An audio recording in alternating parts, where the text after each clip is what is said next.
같이 큰 소리로 읽어보겠습니다. 하나님을 기쁘시게 하는 삶, 우리 영상 한번 띄워주실래요? 하나님을 기쁘시게 하는 점점점 읽어야 돼. 다 같이 시작. 하나님을 기쁘시게 하는 점점점. 그 점점에는 여러분이 원하는 주제를 다 넣으면 돼. 하나님이 기뻐하시는 믿음, 하나님이 기뻐하시는 가정, 하나님이 기뻐하는 사업, 하나님이 기뻐하시는 우리의 취미생활, 어느 걸 넣어도 우리 하나님을 기쁘게 하는 한 해가 되기를 주의 이름으로 축복합니다. 오늘 제목은 그래서 하나님을 기쁘게 하는 삶이에요. 하나님을 기쁘게 하는 삶, 드라마 얘기로 시작을 하려고 합니다. 여러분, 드라마의 주연 배우들이나 탤런트들이 두려워하는 사람이 있습니다. 누굴까요? 시청자일까요? 감독일까요? 감독을 두려워한다고 해요. 감독의 눈에 나면 하루아침에 주연도 바꿔버려요. 그러나 사실은 감독보다 더 두려운 사람이 있습니다. 누굴까요? 시나리오를 쓰는 작가입니다. 감독이 아무리 주연 배우를 곱게 봐도 작가 마음에 안 들면 어느 날 갑자기 교통사고 처리해버립니다. 외국으로 보내버립니다. 그러면 그 드라마에서 하차해야 돼. 그래서 이 연기자들이 언제나 이 작가의 마음을 어떻게 잘 표현하고 그 시나리오에 자기가 맡겨주신 롤을 작가의 마음이 흡족하도록 연기하느냐. 한번 거기서 마음에 들면 그 작가는 계속 데리고 다니면서 시나리오마다 아주 띄워주는 인류가 되는 거예요. 여러분, 2014년에 우리 인생 드라마가 이제 막을 올렸습니다. 여러분의 인생 드라마의 주역들은 우리들 자신이고 여러분입니다. 한 해의 드라마를 펼쳐가면서 가장 두려워해야 할 자가 누굴까요? 시청자들 의식하지 마십시오. 인기와 여론에 민감하지 마십시오. 우리가 두려워해야 될 분은 우리의 삶의 전부를 지고 계시는 높으신 하나님을 두려워할 수 있는 한 해가 되기를 바랍니다. 그렇게 되면 우리 인생의 명탤런트가 되고 아주 인기 있는 배우들이 될 거예요. 우리 기독교 신앙생활의 핵심은 한마디로 오늘 제목에 다 들어가 있어요. 하나님을 기쁘게 하는 삶입니다. 이전에는 나를 기쁘게 했지만 이제는 진짜 믿음이라는 것은 하나님을 기쁘게 하는 삶이다. 아멘입니까? 다윗의 대표적인 시편은 23편이에요. 첫 고백이 이렇게 시작되죠. 여호와는 나의 목자시라. 나의 목자가 여호와가 아닙니다. 여호와는 다윗의 삶의 주어가 되시고 주인공이 되신다는 뜻이에요. 여러분, 우리의 입에 담지 못할 만큼 다윗은 아주 비윤리적인 사람이고 그야말로 자기 충성스러운 신하를 살인했던 살인자입니다. 그런 사람이 어떻게 하나님 마음에 가장 합한 자, 기쁘게 하는 자로 인정을 받았을까요? 다른 비결 없습니다, 여러분. 윤리와 도덕이 성숙해지면 좋겠지만 만점이 어디 있어요? 어디가 완성입니까? 부족한 대로 우리의 삶의 주어를 나의 삶의 중심이 아니라 여호와를 여러분의 목자로 섬기고 고백하는 남은 생애가 되시기를 축복합니다. 이것이 하나님을 기쁘게 하는 삶의 첫걸음이에요. 우리를 만드신 목적이 무엇입니까? 이사야 선지자는 이렇게 우리에게 영감 있는 고백을 시키는 거예요. 같이 읽어볼까요? 이 백성은 내가 나를 위하여 지었나니 나를 찬송하게 하려 함이라. 나를 만드신 지으신 목적이 우리로 하여금 하나님을 경배하고 하나님을 기쁘게 하고 하나님을 찬송하기 위해서 우리 인생이 존재하고 살아가는 목적이 있다는 것을 분명하게 깨달아야 돼요. 지금까지는 내중심적인 삶이에요. 그러나 이제부터는 정말 하나님을 기쁘게 하는 삶으로 바꿔야 돼요. 왜 하나님을 기쁘게 해야 되는지는 우리 에덴 동산의 무대로 여러분의 생각을 옮겨가 보십시오. 총감독자가 되시고 시나리오 작가이신 하나님께서 무대 세트를 완전하게 준비하셨습니다. 조명시설도 해와 달과 별들을 그리고 빛을 비춰 거기다가 나무와 숲과 그리고 식물들과 생물들과 산과 바다와 강들을 다 만드셨습니다. 그리고 마지막 날에 그 무대의 주인공이 될 사람을 만드신 거예요. 아담과 하와를 우리 모양을 따라 우리 형상대로 사람을 만들자. 진흙으로 빚어서 그 코에다가 하나님의 성령을 불어넣어서 에덴 동산의 주역들이 되게 하셨어요. 그들에게 맡기신 첫 번째 놀이 무엇입니까? 이 하나님의 나라를 다스려라, 정복하라, 관리하라, 번성하라, 충만하라. 아담이 성실하게 자기 롤을 수행했지만 아마 힘이 붙였던 것 같아요. 하나님이 돕는 배필 하와를 만들어 주셨습니다. 두 사람이 열심히 하나님의 그 에덴 동산을 잘 관리하고 충만하고 번성하고 정복하면서 다스렸어요. 하나님이 보시기에 너무 좋아가지고 하나님 보시기에 정말 좋았다. 최상품의 인생의 롤들을 감당했던 사람들입니다. 그런데 어느 날 불청객이 나타났어요. 원작자이신 하나님의 작품을 완전히 망가뜨리는 해방자가 나타났습니다. 그 이름이 사탄입니다. 뱀을 앞세워서 사탄이 해방자가 하나님의 롤 목화를 잘 감당하는 사람들을 범죄하게 만들고 하나님으로부터 원수가 되게 만들어놨어요. 하나님과 사람 사이에 미움이 생기기 시작하고 잃어버린 기쁨을 회복할 길이 없어서 그들은 두려워서 숨고 하나님의 얼굴을 피해 댕기는 사람들이 되었습니다.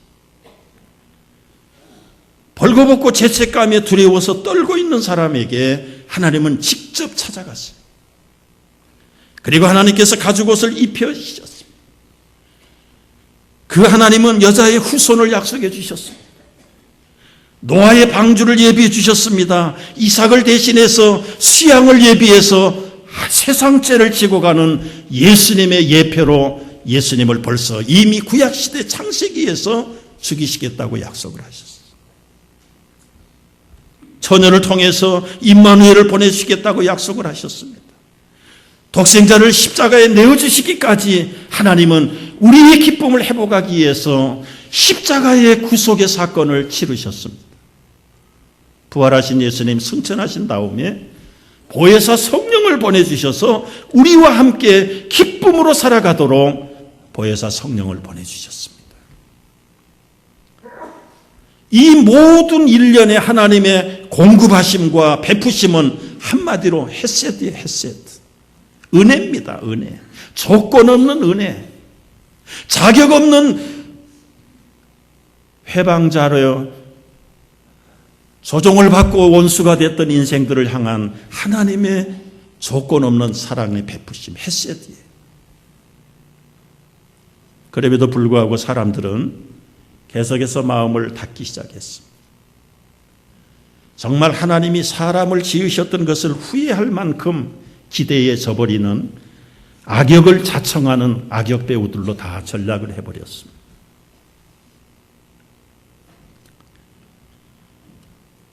여러분, 에베소서는 이런 어두움에 살던 우리 인생들을 불러서 다시 빛의 서치라이트를 받고 진리의 빛, 생명의 빛을 받고 어떻게 하나님의 자녀가 되었는지, 하나님의 자녀가 되었으면 이제 어떤 역할을 하고 살아야 될 것인지를 가르쳐주는 내용이 에베소서의 내용이에요. 과거의 우리들의 신분을 밝힙니다. 5장 8절 말씀 읽은 말씀에 보면은 너희가 전에는 어둠이더니 이제는 주 안에서 빛이라 그랬어. 빛의 자녀들처럼 행하라. 여러분, 아무리 인류 탤런트가 나와도 조명을 비춰주지 않으면 무효입니다.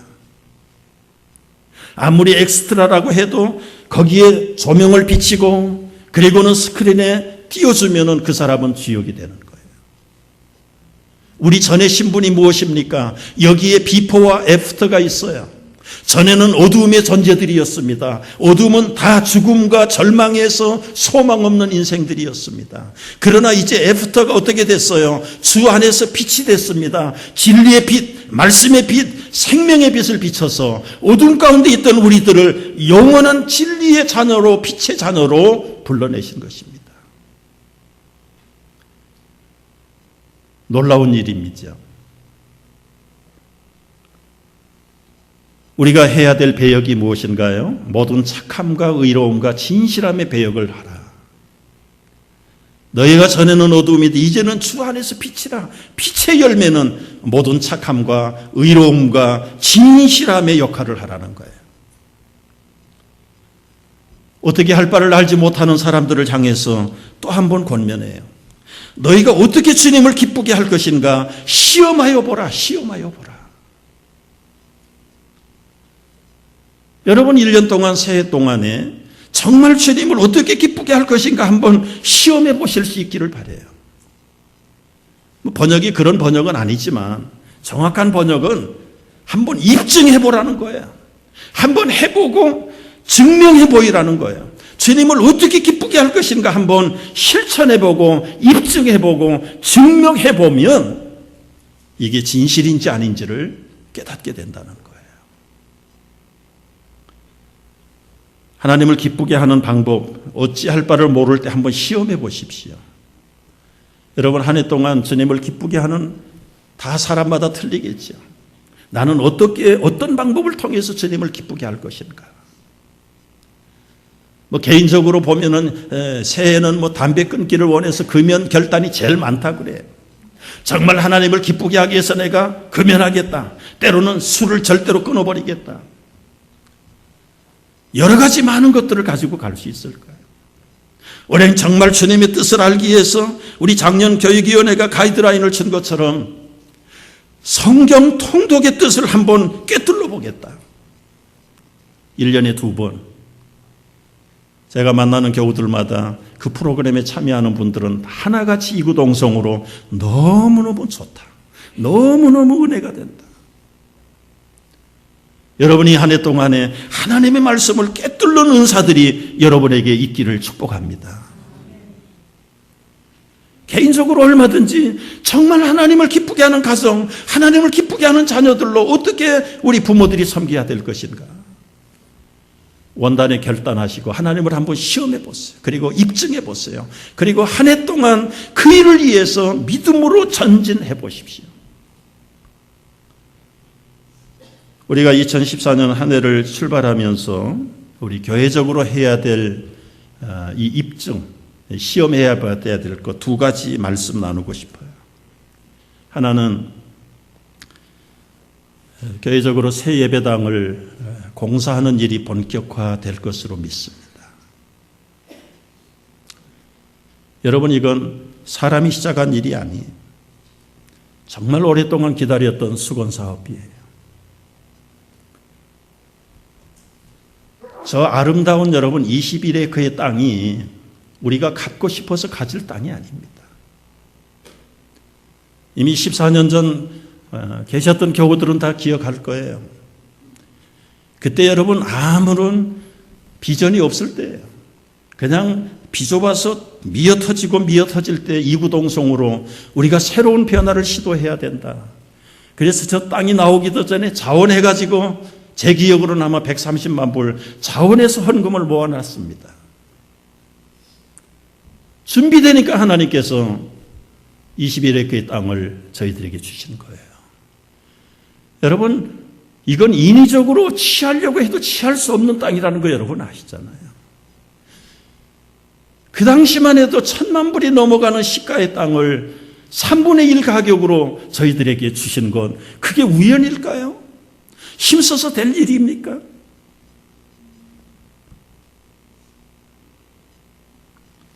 문제는 2년 동안에 걸쳐서 폐업을 하고 건축허가를 받는데 10년 이상 걸린 데에 참 우리의 인고가 필요했어요.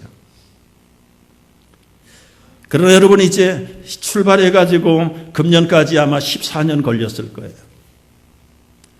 자, 이제 한번 돌이켜 보십시다. 우리 계획대로 된 거 뭐 있습니까?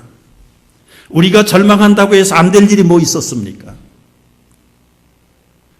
그렇다면 이제는 모든 이론과 내 생각과 내 편견을 다 접어버리고 주님이 하시는 일이라면 우리가 취해야 될, 입증해야 될 방법은 뭘까요? 주님이 하시는 일에 우리는 겸손하게 따라가는 길밖에 없어요. 동의하시면 아멘 하십시다.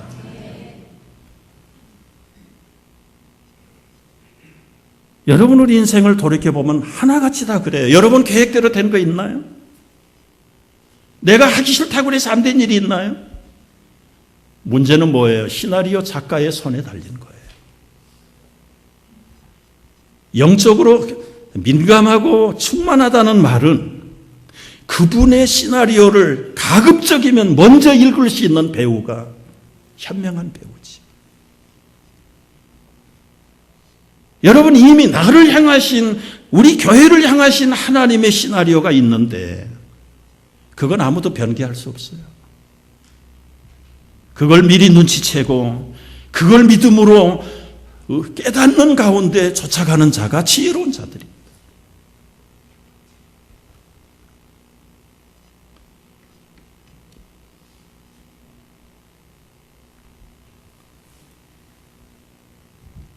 생각을 하면 여러분, 오랜 기다림, 그게 다 헛된 시간들은 아니었다. 여러분, 이걸 통해서 하나님을 시험해 보게 만드신 거예요. 교회적으로 인도하신 하나님의 인도하심이 어떤 것인가를 깨달아 알게 하고 우리 개인들의 일련의 삶, 남은 생애의 삶도 하나님이 주관하시도록 맡기라고 하시는 사인인 줄로 믿습니다. 두 번째, 우리가 비전을 쉐어하고 싶은 것은 눈에 보이는 건물 공사 중요해요. 그러나 이거보다 더 중요한 것이 있습니다. 교회의 본질을 회복하는 거예요. 교회의 본질이 무엇입니까? 우리를 어둠에서 불러내셔서 빛에 들어가게 하신 그 목적이 뭐냐, 그거예요. 베드로도 한때는 어둠 속에 헤매고 댕겼던 사람입니다.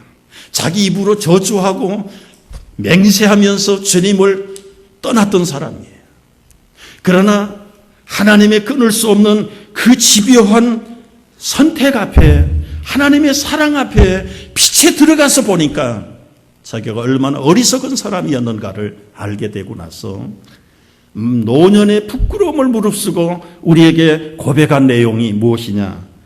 베드로전서 2장 8절 이하의 말씀이 있어요. 너희는 택하신 족속이요 왕같은 제사장들이다. 거룩한 나라요 소유된 백성이다. 너희를 어두운 데서 불러내어 기이한 빛에 들어가게 하신 이는 아름다운 덕을 선포하게 하려 함이라. 여러분, 하나하나 분석을 해보세요. 세상의 왕들은, 세상의 제사장들은, 세상의 권력을 잡은 사람들은 자기 평강, 자기 행복만을 챙기는 사람들입니다. 그러나 하나님 나라의 제사장, 하나님 나라의 거룩한 왕들은 그런 사람들이 아니에요. 왕이심에도 불구하고 하늘 보좌를 버리시고 이 땅에 내려오셔서 종들의 발을 씻기시기까지, 목숨을 주시기까지 희생하고 헌신하신 그 하나님의 아들이신 예수 그리스도가 우리를 어둠에서 불러내기 위해서 그런 희생을 감수했다는 거예요. 그렇다면 어둠에서 불러냄을 받은 우리들은 무엇을 하고 살아야 할 것입니까? 주신 은혜나 누리고 복이나 누리고 우리끼리나 먹고 마시는 것으로 끝난다면 그건 사명자가 아니에요. 우리를 어둠에서 불러내서 빛으로 들어가게 하신 이 하나님의 조건 없는 사랑과 끝없는 그 인도하심의 아름다운 덕을 믿지 않는 어둠의 사람들에게 나누라고, 선포하라고, 전하라고 우리를 불러주신 것입니다. 여러분, 이것을 감당해 나가는 것이 그동안 침체되긴 했지만 목장 사역의 본질이었어요.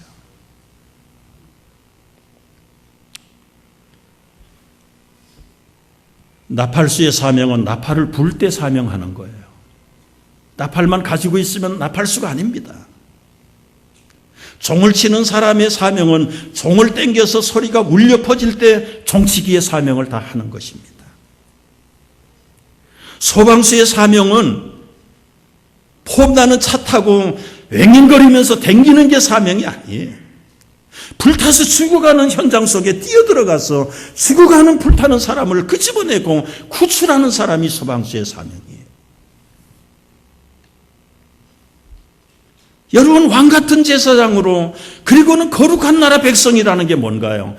우리나 거룩하게 내 몸이나 챙기고 내 입신이나 챙기는 것이 거룩한 왕이 해야 될 일이 아니란 말이지. 어둠 속에 뛰어들어가서 죽어있는 사람들을 끄집어내고 우리가 빛을 받은 것처럼, 우리가 생명을 받은 것처럼, 우리가 주님의 사랑의 진리 안에서 살아난 것처럼 그들을 살리는 역사가 우리가 이 목장 사역을 통해서 하자는 거예요.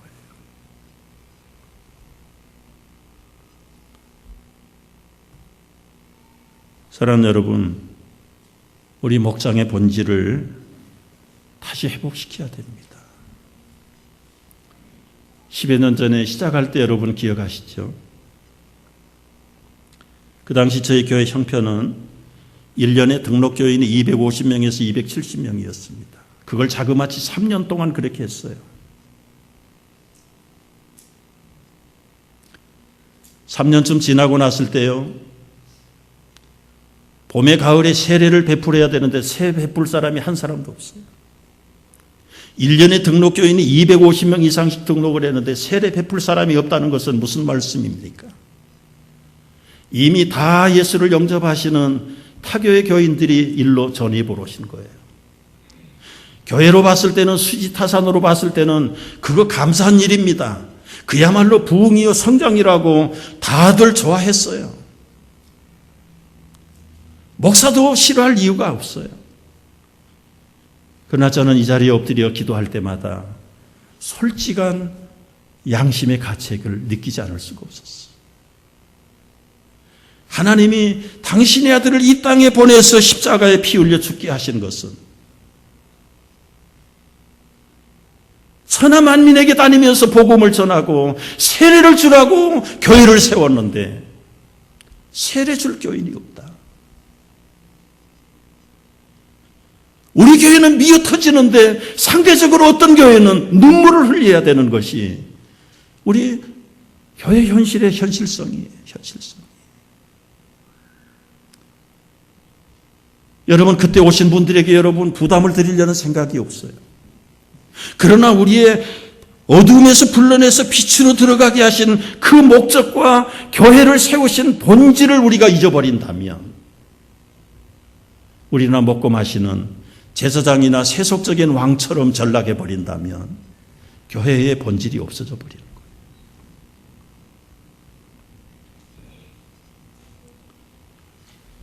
목장을 시작하면서 1년 후에 어떤 일들이 벌어졌나요? 2, 3년 동안 세례를 한 사람도 주지 못했어요. 그런데 목장 시작하고 1년 후에는 한 해에 30명부터 60명까지 세례를 줬던 거 여러분 기억하시죠? 세례받는 사람은 아직도 무덤덤한데요. 그 사람이 세례를 받을 때 목자와 목녀들은 뜨거운 감격의 눈물을 그칠 수가 없었어요.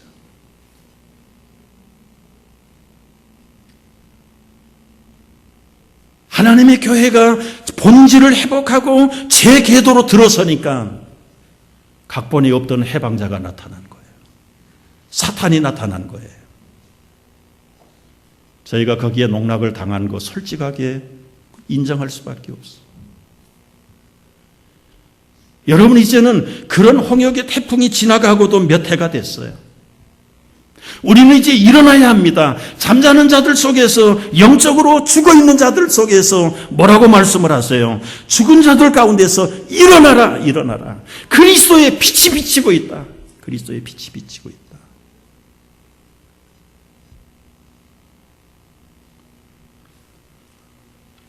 저희가 이 일을 위해서 두 가지, 교회적으로는 금년에 총매진을 해야 할 것입니다.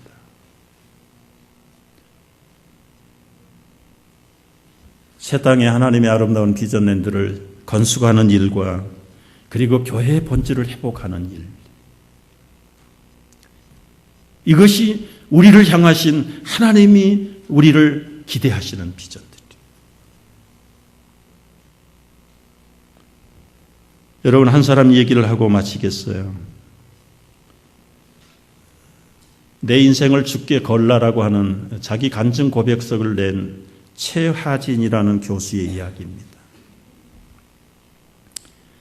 이 남자는 스펙이 대단한 사람이에요. 취미가 디그리 모으는 거예요.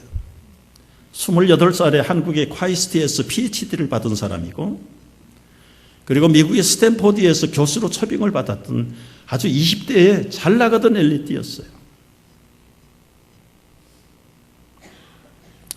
겉으로는 교수로 존경을 받고 화려한 스펙 때문에 다들 부러워하는 사람이었지만 감춰진 내면의 사람은 정반대의 사람이었습니다.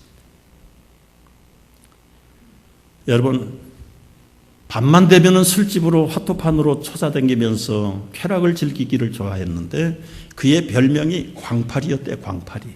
광팔이가 뭔지 모르겠지만 이 거룩한 분들이라 이게 안 통하는구만.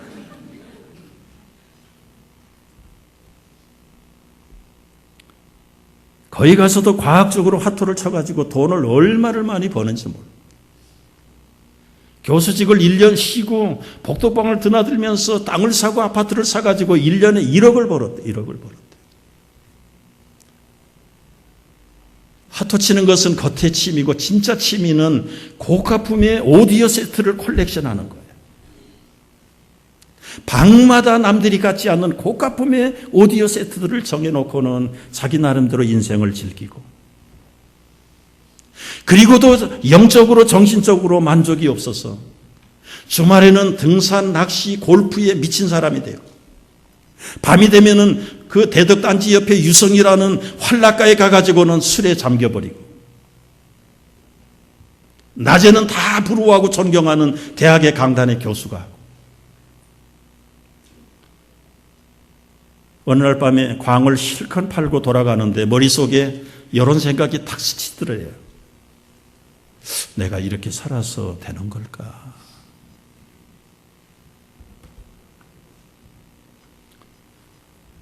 신앙은 어머니 따라서 어렸을 때 교회 다녔던 것이 전부고, 공부한다, 학위 받는다 하면서 교회는 가보지도 않던 사람. 이렇게 살면 될까? 자꾸 잊어버리려고 하는데 그게 떠나지 않는 거예요. 집에 가서 오랫동안 처박혀놨던 성경을 펼쳐가지고 읽기 시작했어. 창세기 11장을 읽는데 하필이면 이런 구절이 들어오는 거예요. 아브라함의 아비 데라는 하란에서 205세를 향수하여 죽었더라. 205세를 향수하고 죽었더라. 데라는 죽었더라. 데라는 죽었더라. 에이, 재수없네. 덮어버리고는 오히려 더 반대급부적으로 더 활락으로 줄다른 척하는 거예요. 술이 취하면 취할수록 데라는 죽었더라, 데라는 죽었더라, 데라는 죽었더라. 그게 그냥 에코처럼 울리는데 나중에는 되졌더라, 되졌더라. 이러다가 나도 되지겠구나. 정신을 바짝 차리고 다시 덮었던 성경을 읽고 창세기 12장부터 읽어나가기 시작하는 거예요. 12장의 내용 여러분 아시죠? 아브라함아, 내 본토 친척 아비의 집을 떠나 내가 내게 지시할 땅으로 가라. 내게 지시할 땅으로 가라? 아브라함에게 하신 말씀인데 왜 내 가슴을 자꾸 파고드는지. 그런데 마침 그때 스탠포드에서 교수로 와달라는 초청장을 받은 거예요. 옳거니 미국으로 가자. 남들이 부러워하는 스탠포드의 교수로 갔는데요. 1년 동안 지나면서 여기는 네가 올 땅이 아니다. 내가 지시한 땅이 아니다. 계속해서 마음에 울림이 오는 거예요. 결국은 견디다 못해서 1993년도에 열려지지 않는 중국을 향해서 날아간 거예요.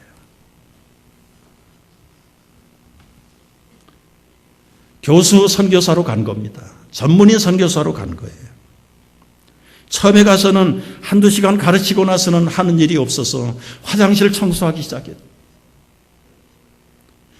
주변의 젊은이들, 티네이저들을 모아가지고 그들의 이야기를 들어주기 시작을 했고, 자기 집에 1년 동안 계속 불러가지고 밥을 먹이기 시작을 했는데, 밥을 먹고 나니까 그 티네이저들 마음속에 아픈 얘기들을 털어놓기 시작하는데, 같이 들어주면서 울면서 끌어안아주고 그들을 위해서 기도하고 축복해주면서 복음을 전하기 시작을 했어요. 그들의 인생이 뒤집어졌습니다. 그들의 삶의 가치관이 바뀌었습니다. 어둠에서 빛으로 나오기를 시작을 했습니다. 예상할 수 없는 손길들을 통해서 교회 건물을, 학교 건물을 세우라고 그랬는데 수많은 사기와 그리고는 도둑을 맞고 때로는 포기하고 돌아가고 싶은 생각이 있었지만 그때마다 하나님의 손이 나타나서 그 사업을 중단하지 못하도록 12년이 지난 지금 1000명의 중고등부 학생들이 그 학교에서 훈련을 받고 있다. 정부도 인정을 해가지고 이제 정부가 길을 닦아주고 때로는 모자라는 부속 건물을 세워줄 만큼 인정을 해주는 사람입니다.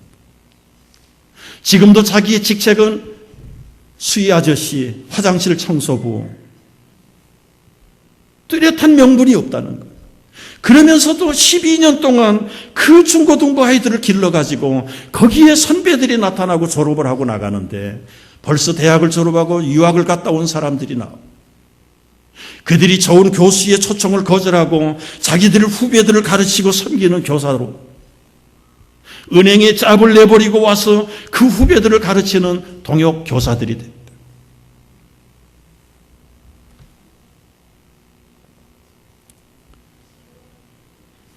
이 최하진 교수는 마지막 간증에서 이 선구를 가지고 한마디로 결론을 내렸어요. 이사야 43장 19절 이하의 말씀이세요. 보라, 내가 새 일을 행하리니 이제 나타낼 것이라. 너희가 그것을 알지 못하겠느냐? 반드시 내가 광야의 길을, 사막의 강을 내리니 장차 들짐승 승냥이와 타조도 나를 존경할 것은, 내가 광야의 물을, 사막의 강들을 내어 내 목마른 백성들, 내가 택한 자들에게 마시게 할 것이라. 마시게 할 것이라. 이 백성은 내가 나를 위하여 지었나니 나를 찬송하게 하려고. 여러분, 유물주의 사관을 쫓는 중국의 정부에서도 이 최 교수의 헌신을 인정해주는, 그래서 그들이 변하니까 그들의 부모들과 가정들이 변하기를 시작합니다.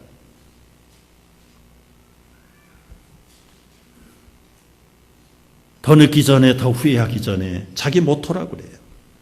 더 늦기 전에 내가 데라가 205세를 향수해서 결국은 죽은 것처럼 나도 이렇게 쾌락을 쫓다가 되질기 전에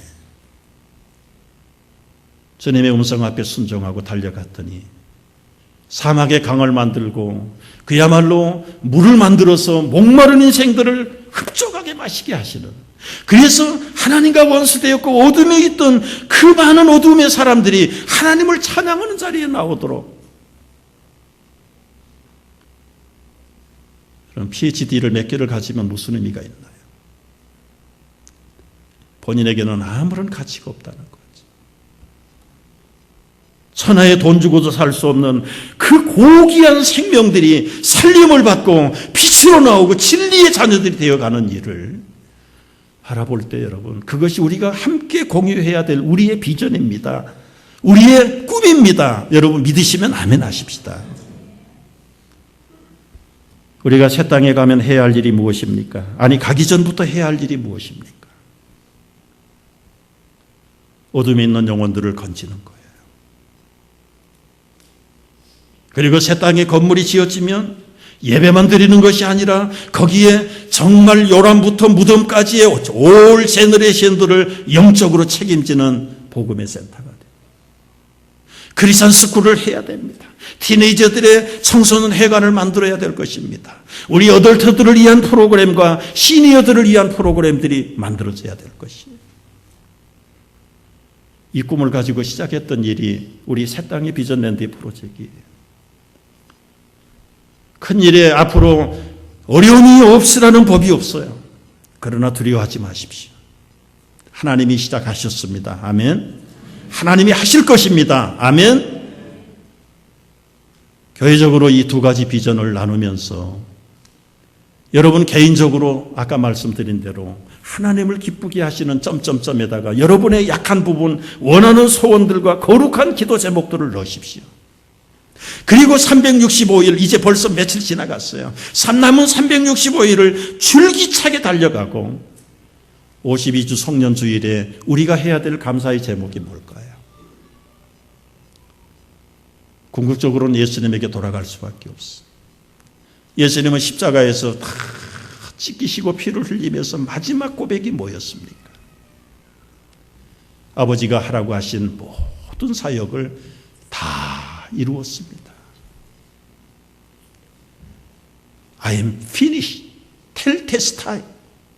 아버지께서 하라고 보내신 지상의 사역을 다 이루었습니다 하면서 숨을 내쉬는 그 예수님의 생명을 바치는 순간까지 아버지의 기쁘게 하는 사명을 완수했던 그 주님의 고백이 1년 후에 우리 성년주일에 우리의 고백이 되기를 주의 이름으로 축복합니다.